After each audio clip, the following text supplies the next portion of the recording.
समस्त को नमस्कार। वर्तमान गर्भपात किंबा स्टिल बार्थ हेले आम मैंने कौन करवा ताहा आमे देखिबा। सेतिपे आमे वर्तमान पोषण ट्रैकर को ओपन करवा। वर्तमान पोषण ट्रैकर ओपन हो जाइछि।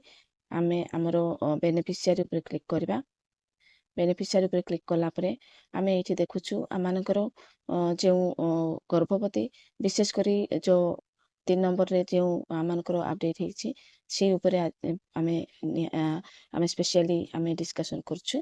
तो एठी प्रेग्नेंट वुमन अछंती आ एठी लैक्टेटिंग मदर अछंती, किंतु आमानकर चेंजेस कोठी अछि प्रेग्नेंट वुमन रे। आमानकर वर्तमान एही बेनिफिशियरी रो प्रेगनेंसी 3 months 3। तो एठी जति मने करो एही फॉर एग्जांपल एही बेनिफिशियरी रो मिसकैरेज हो जाइछि तो आमे किभଳି भाबरे आमे व्यवहार करबा देखंतु।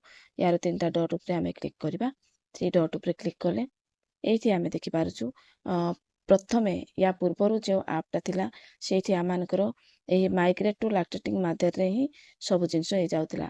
जति मिसकैरेज हला कि स्टिल बार्थ हला कि गोटे गर्भवती महिला डिलीवरी कला सेही सब जिंस हमर ए गोटे जगह ही आमने करि पारथलो। किंतु वर्तमान से ऑप्शन हमर एठी दिया हेछि जे आमे जतले 3 डॉट को क्लिक करबा तो आमे देखुछु एठी बहुत गुडे ऑप्शन अछि। एटा तो हमर प्रीवियस आरंभर अछि update profile, migrate to lactating mother, add growth and nutritional अछि, add vaccination detail, create retrieve आबा, तापरे माइग्रेट आउट, THRHCM ऑप्शन, तापरे गेस्टेशनल वेट गेन, तापरे एठी देखंतु लास्ट अछि मिसकैरेज अबॉर्शन स्टिल बार्थ। तो वर्तमान ए बेनिफिशियरी जार आमे वर्तमान उदाहरण नैछे तार प्रेगनेंसी केवल 3 मास होइछि।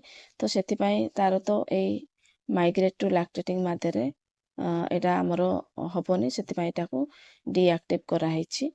किंतु एठी देखंतु मिसकैरेज अबॉर्शन आ स्टिल बार्थ रे आमानकर ऑप्शन अछि। मैं जते बेले मिसकैरेज अबॉर्शन आ स्टिल बार्थ या ऊपर आमे क्लिक करबा। क्लिक कला परे हम माने एई भଳି एक स्क्रीन आमे देखिबा को पाउछु।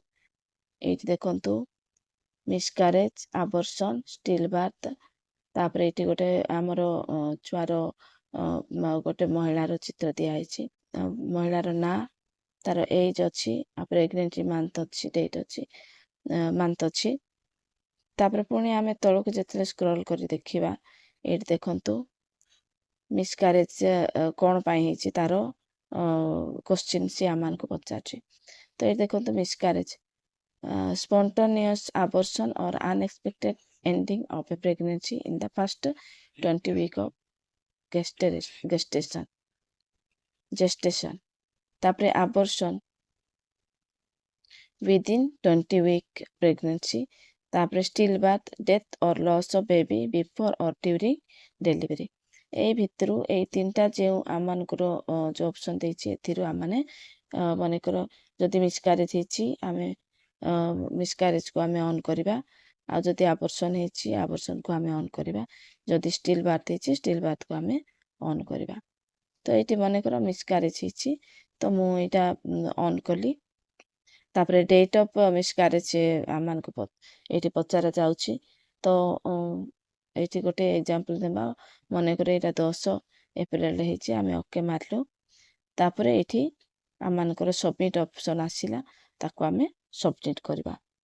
तो एटा होछि आमानकर जते बेले गोटे गर्भवती महिलार मिसकैरेज होछि बा स्टिल बार्थ होछि बा अबॉर्शन होछि सेही क्षेत्र रे आमाने व्यवहार करबा। जदि आपनको ए भिडियोटी हेल्पफुल हेछि ताहले आपण मानकर सहकर्मी मानक सहित शेयर करंतु, जो द्वारा से माने मध्ये ए भिडियो द्वारा किछि लाभवान होई पारिबे। जदि आपण माने मो चैनल रे नुआ अछंती ताहले मो चैनल को सब्सक्राइब करंतु, आउ बेल आइकन को दबांतु, जो द्वारा कि जदि किछि भिडियो मु नुआ रे आपण मानक निमते अपलोड करबी ताहा सर्वप्रथमे आपण माने देखि पारिबे। धन्यवाद।